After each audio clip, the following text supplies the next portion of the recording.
And I'll catch myself just watching some random crap. Yo, why the hell am I watching this? I don't know. One of their legs will like glitch out and be like up here or something. Netflix would be knocking at their door.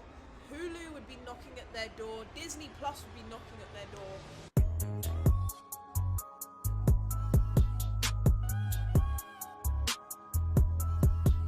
This is the AI Fruit Love Island. Here we go. Welcome back to Fruit Love Island! AI Fruit Love Island has now blocked me, and I wonder why. AI Fruit Love Island has changed the influencer world more than I think people understand. The last time I saw growth like that page, like 2 million followers in a week, was Charlie D'Amelio. Y'all clearly don't hate AI as much as y'all say you do. Because what is AI Fruit Love Island? Hey guys, what's up? It's Emergency and welcome back to my channel. And today we are talking about before we delve into this, right? I want to make it very clear, okay? Even as somebody who uses TikTok myself, people really just be watching anything. And I'm not even gonna lie, right? There have been, I don't know about you guys, but there have been times where I've been doom scrolling or I've been on TikTok or Instagram or whatever, and I'll catch myself just watching some random crap, right? It'll be like, I don't know, some guy like, I don't know, sitting there stuffing his mouth with like chicken wings or something, and you kind of disconnect for a second. You're like, yo, why the hell am I watching this? And then you're like, you realize you're like, yo, I really will just sit there and watch anything. And somebody has clearly acknowledged this and thought, yo, let me just make this but with AI. Food, of course it's, oh, okay, you're done, buddy. You guys are done. You guys are done. Watch me leave for a year this time. a recent phenomenon that has been taking over pretty much everyone's For You page, and that has been the AI slop sensation of AI Fruit Love Island. But AI Fruit Love Island is just that, an AI generated version of Love Island, except everyone is a fruit. And no, I'm sorry to disappoint, but this is not AI breaking boundaries and making the first gay Love Island. I mean literal fruit. Like there's literally a character in this called Strawberryna. Yeah, right. And like I said, this is essentially just regular Love Island, but completely AI generated, and in the worst way possible, because it's just actual AI slop. Like this isn't me saying that to bash AI. It is actually. Yo, some of the clips I've seen, sometimes I get so, now, okay, I need to be careful how I word this. Sometimes it is painfully AI, right? Obviously the whole thing is AI, that's not the point. But what I'm saying is sometimes one of the characters will have like 3 arms, or like, I don't know, one of their legs will like glitch out and be like up here or something. I don't know. It's sometimes you can, I don't want to say really tell, because obviously you can tell the whole thing is AI from like the voices and just everything, you know it's AI generated. But it's like the quality is so bad that sometimes it's like, yo, why do people feel so invested, you know? How many seasons? Look, I haven't personally watched it on my TikTok. I watched a YouTube video about it. I don't know how long. I think the original page has been blocked. Maybe, maybe not. I really don't know.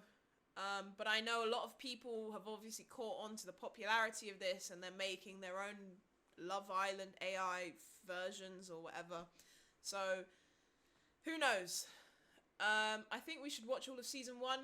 We might watch I saw a compilation video on the search page before, so we might watch it in a bit, but let's just watch this for now.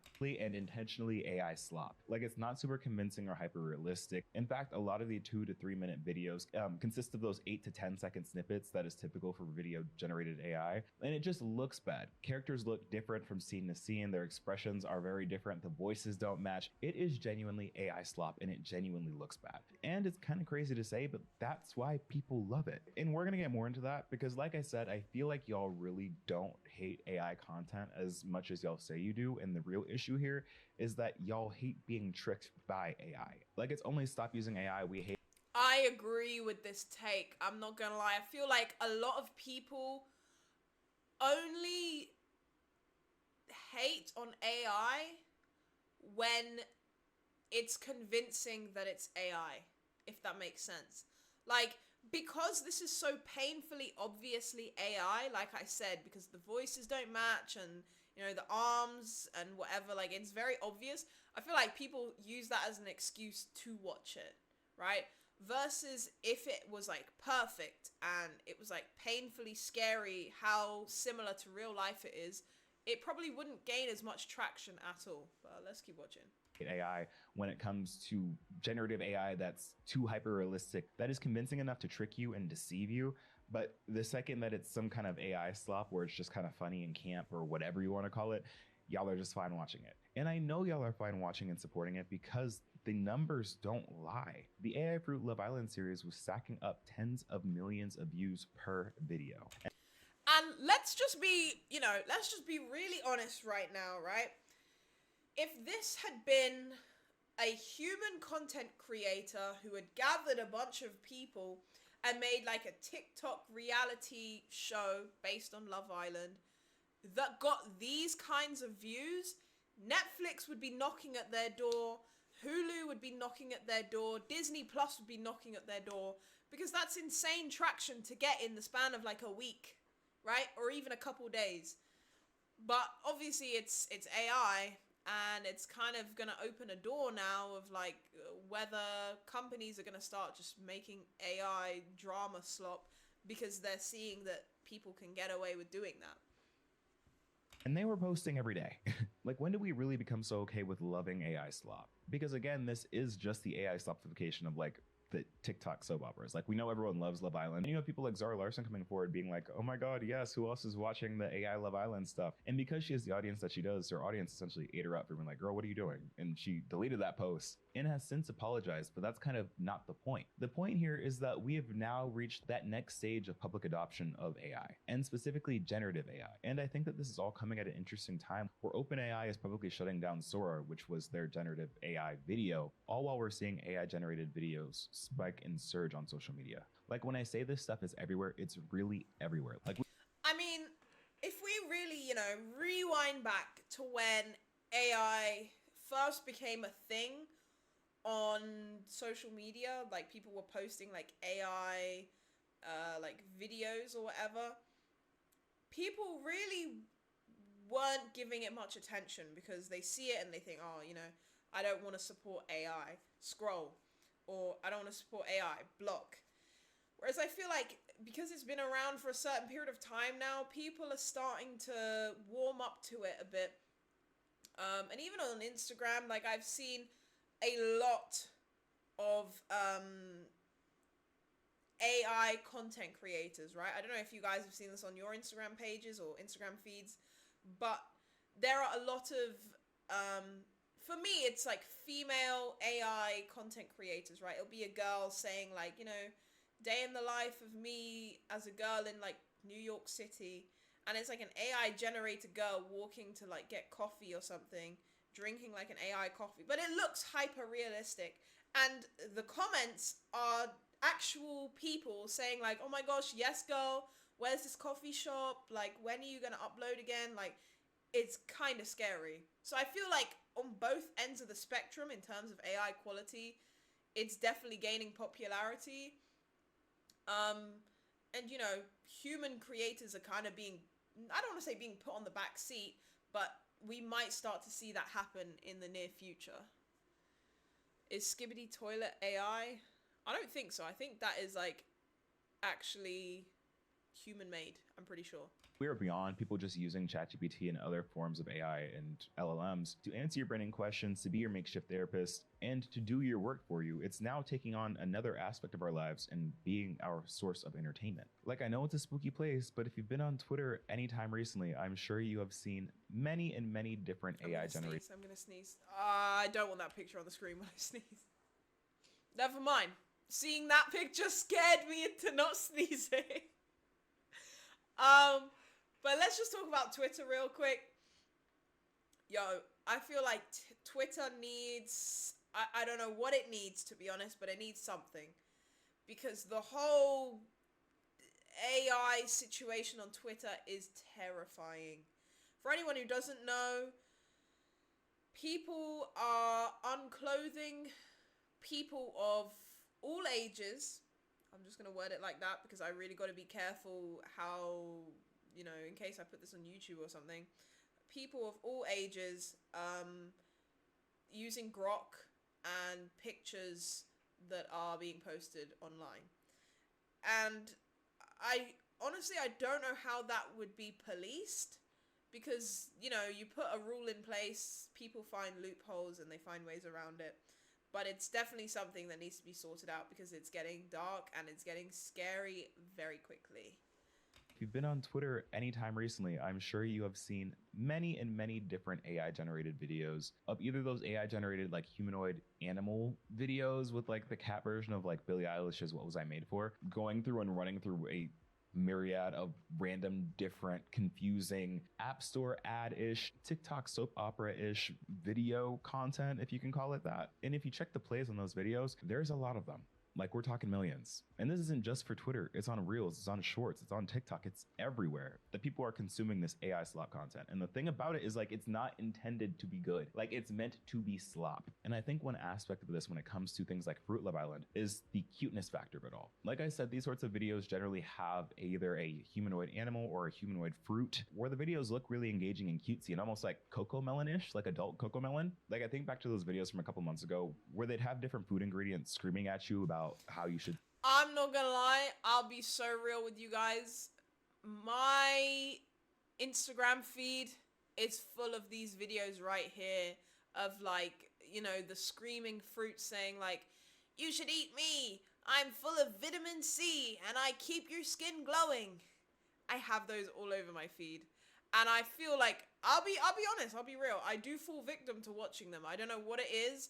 I can just sit there and I can watch it and it's so bad because it's like you look at it and, you know, from watching this alone, you know right off the bat this is AI, right? You just know because look at it. But, you know, it's just seeping into everybody's lives and everybody's social media at this point. Store and prepare them and like the health benefits of these different items. But now it's just evolved to the form of brain rot that we're seeing now. And the brain rot aspect of it isn't really that bad because I think brain rot is fine. I think where this becomes especially predatory or at least problematic is the fact that a lot of these AI generated videos where it is all cutesy, seemingly family friendly, seemingly really PG, oftentimes carry very suggestive undertones or just outwardly suggest.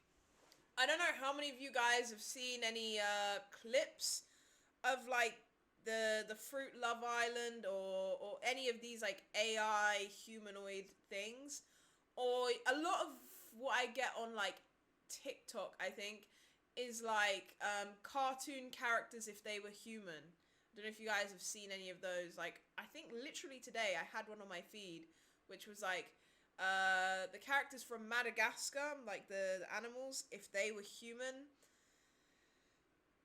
I, again, got to be very careful how I word this because of YouTube and stuff, but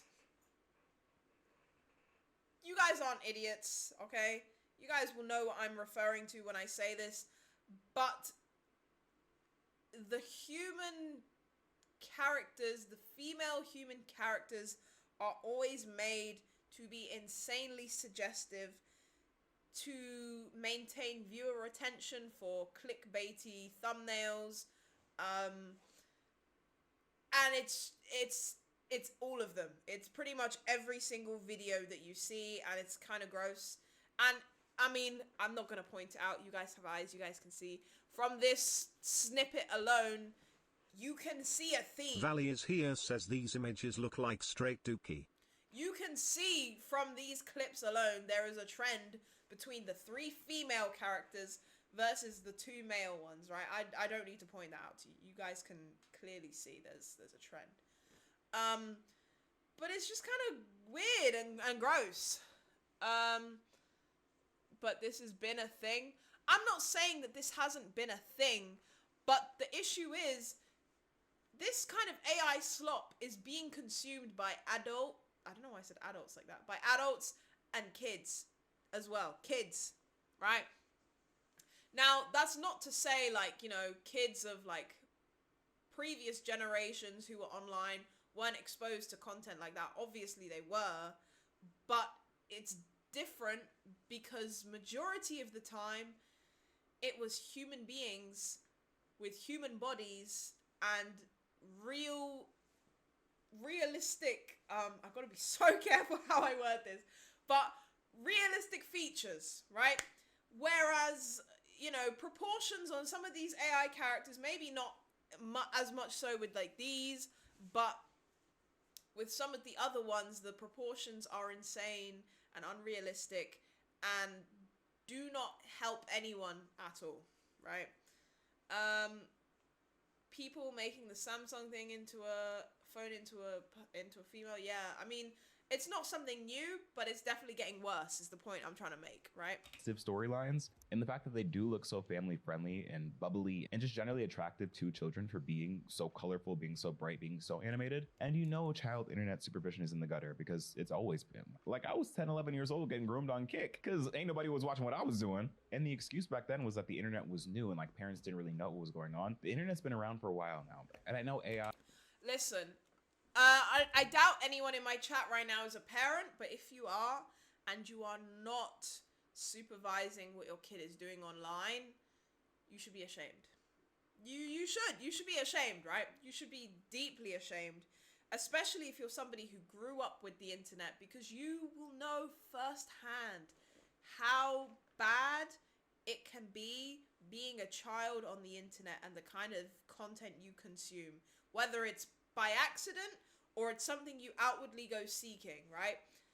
Now I understand it's not an easy task to police every single thing your child is consuming online, but you still have to try, right? Because there's no way I'd bring a kid into this world and give them an iPad to shut them up at the age of 4 or 5 years old to find out that they're watching God knows what. I'm not even gonna say anything, but you guys are on the internet. You guys know what kind of content is out there to be potentially seen by kids.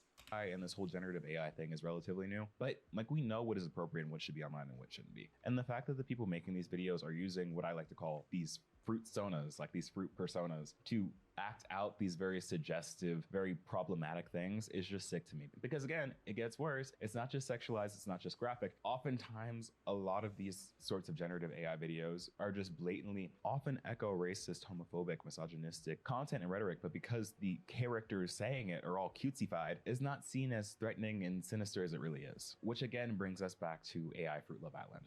Dare I say, guys, like a year from now, we're gonna have Netflix pushing out like 3 or 4 different AI shows a week or a month, right?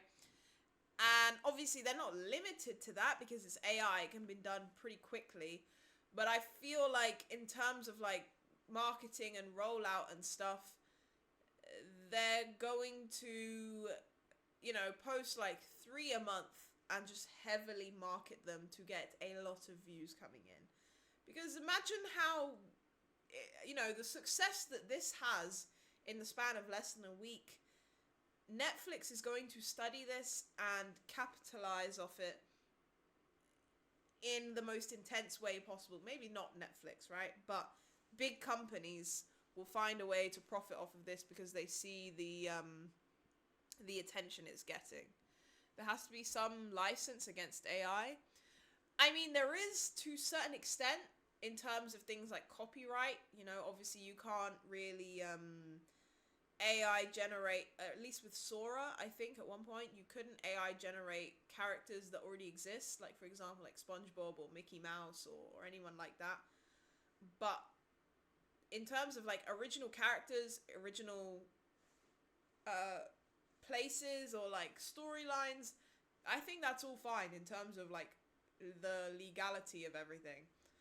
But you know, things are gonna change very quickly and very soon regarding AI, and we just kind of have to wait to see where it goes. Account like 2 weeks ago as of filming this video, and the account has millions and millions of followers, getting tens and millions of views each video that have daily fan voting so people can choose what happens in the next episode. Like, it's sick. People are truly engaged with this. I also think another thing, right, with AI is that yes, you have the AI accounts themselves, but you also have the people reacting to the AI accounts as well. Like, you have the fan pages, you have people doing reviews on the episodes or debriefs on the episodes that come out or whatever. And, you know, people are treating this like a real show. They're really obsessing over the characters and thinking like, oh my gosh, what's gonna happen next? Like, I'm so excited. Like, people are taking this very seriously, and it's kind of scary when you really think about it. Stuff. And that's what makes me believe that we're only okay with non-deceptive forms of AI. AI that's not trying to trick you into thinking it's not AI, if that makes sense. And I think that this one TikTok creator puts it so well. We've had 2 years of AI slop already. This stuff began in 2023, so we've all gotten pretty used to it. And some of the earliest big AI memes that I covered when I was at Know Your Meme were stuff like Pope Francis in the puffer jacket. The crazy thing was that the technology could produce an image that looked so real that it might fool you. Now we've already been fooled so many times by it, and we are kind of sick of it, and it feels deceptive, and there's a lot of negative press about like the data centers and what AI can do, and so we can only accept it if it kind of knowingly signals to us that we're in on the joke rather than being fooled by companies or scammers. But I think the initial push of visual AI over the past few years has put a very sour taste in a lot of people's mouths and is now having the opposite effect of how people interact with AI. Like, instead of having to question whether or not something is actually AI or not, I think, like, I mean, even something as basic as YouTube, like, at some point in time, there are going to be channels, commentary channels like this, literally like this guy right here, that, you know, just sit here and just talk about stuff. Could even talk about AI like this guy is, and just, you would just never know because of how realistic it seems.